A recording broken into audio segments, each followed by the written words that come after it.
तो हमारे हिंदुस्तान में अद्भुत एक से एक संत हुए, उन पर हमको बात करनी चाहिए, उनको हमको खोजना चाहिए, क्योंकि हम क्या हैं कुल मिलाकर के, हम क्या हैं, हमारा जीवन क्या है। हम सुबह से शाम तक जिस तरह के लोगों से मिल रहे हैं, जिस तरह की चीज़ें सुन रहे हैं, जिस तरह की चीज़ें पढ़ रहे हैं, हमारा व्यक्तित्व अपने आप वैसा ढल रहा है। अब हम तो दिन भर वेब सीरीज देख रहे हैं, और वेब सीरीज तो गजब ही है। क्या उसमें मारा मारी चल रही है, हत्या चल रही है, सेक्स है उसके अंदर, बहुत सारा सब, मतलब कुछ बुरा नहीं, पर बड़े बुरे तरीके से प्रदर्शित किया जा रहा है उसको। और अगर हम दिन भर वही देख रहे हैं, हमें पता ही नहीं चलता हम वैसे हो जाते हैं, हमको पता ही नहीं चलता। ये अपने आप इफेक्ट होता है। जैसे आप लगातार किसी संत को सुनते रहते हैं, आपको पता ही नहीं चलता उसके जैसे होने लगता है, पता ही नहीं चलता, आपके जीवन में वो बदलाव आना शुरू हो जाते हैं। हम जिसको टच करते हैं वही हमारे अंदर जाता है।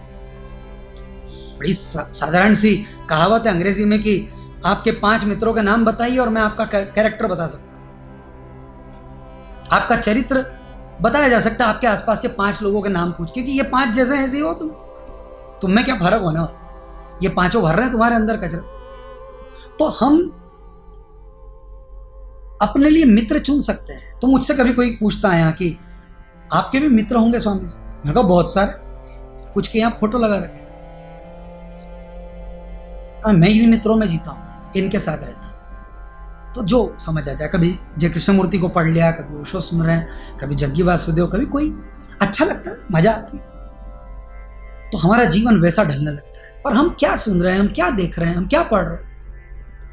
तो संतों को, जितने संतों को खोज सको, और यहाँ तो अद्भुत है ये भारत देश, और खास तौर पे मैंने कहा आपसे कि महिला संतों को हम नहीं जान पाए, क्योंकि पुरुष प्रधान समाज है, तो महिला संतों की बात नहीं हुई।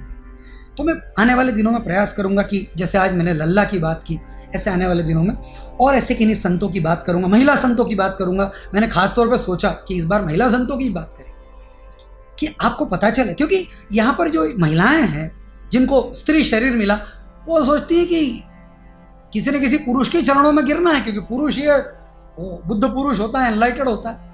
महिलाएं तो महिलाओं को, अच्छा पुरुष प्रधान समाज है तो महिलाओं को झंझट बना दिया, मतलब महिला माने बोले ये तुम्हारी जिंदगी में झंझट है, उससे ही भागना चाहते हो, और आप उससे कभी भी नहीं भाग सकते, क्योंकि आप उसी में से निकले हो, जिससे तुम खुद बने हो यार, उससे तुम कैसे भाग सकते हो।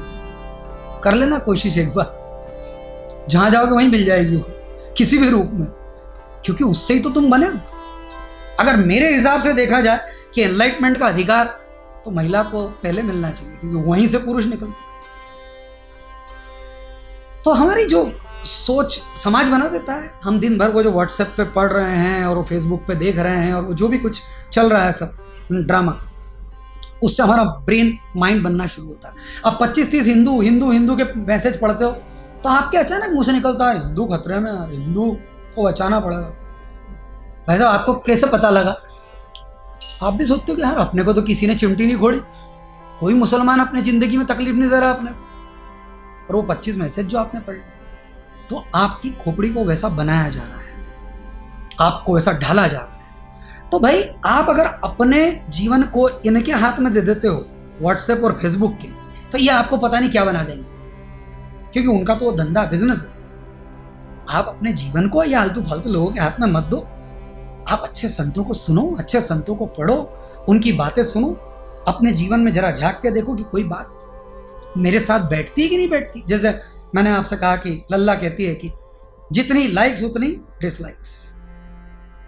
देखो यार ऐसे सूत्र पता लग जाए। लल्ला की एक लाइन में जिंदगी बदल गई। आप अगर इस लाइन को अपने भीतर ले जाए कि बाहर है ही नहीं कुछ, सब भीतर, बाहर कुछ भी नहीं है। आप कुछ भी चाह रहे हैं कि बाहर पैसा आएगा फिर मजा आएगा, सॉरी, वो लड़की मिल जाएगी तो मजा आएगा, वो लड़का मिल जाएगा तो मजा आएगा, ये वाला काम हो जाएगा तो मजा आएगा, वो वाला ये बिजनेस खुल जाए तो ये मैं इतने लोगों को ऐसा कर दूंगा तो मजा जाएगा। मजा तो आता ही नहीं बाहर से।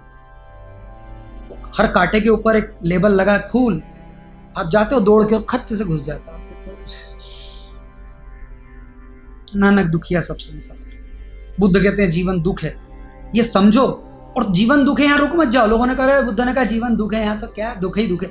नहीं, वो कह रहे जीवन दुख है, आनंद को अपने भीतर जानो, लल्ला ने इतना ही सुना, अपने भीतर ही है सब। तो आप जो भी आपकी चाहते हैं उनको आप जरा कभी लिस्ट बनाइए, कभी देखिए मैं क्या चाहती हूँ, मैं क्या चाहता हूँ, और समझने की कोशिश कीजिए कि ये और भी लोगों ने चाहा था, क्या उनको ऐसा मिल गया और क्या वो आनंदित हो गए। तो आनंद अगर भीतर है तो मुझे भीतर के लिए कुछ वक्त देना चाहिए। अगर सही दिशा का मुझे पता चल गया कि इधर दौड़ के कहीं भी नहीं पहुंचोगे भैया, दिशा ये है, ये घर के लिए जाती है, तो 4-4 कदम में इधर भी चलता रहूं। अगर मुझे पता ही चल गया है तो कुल मिलाकर के मैंने आपसे कहा कि कौन सी बात किस संत की कहां किसको छू जाए, उसके लिए हम यहां हैं।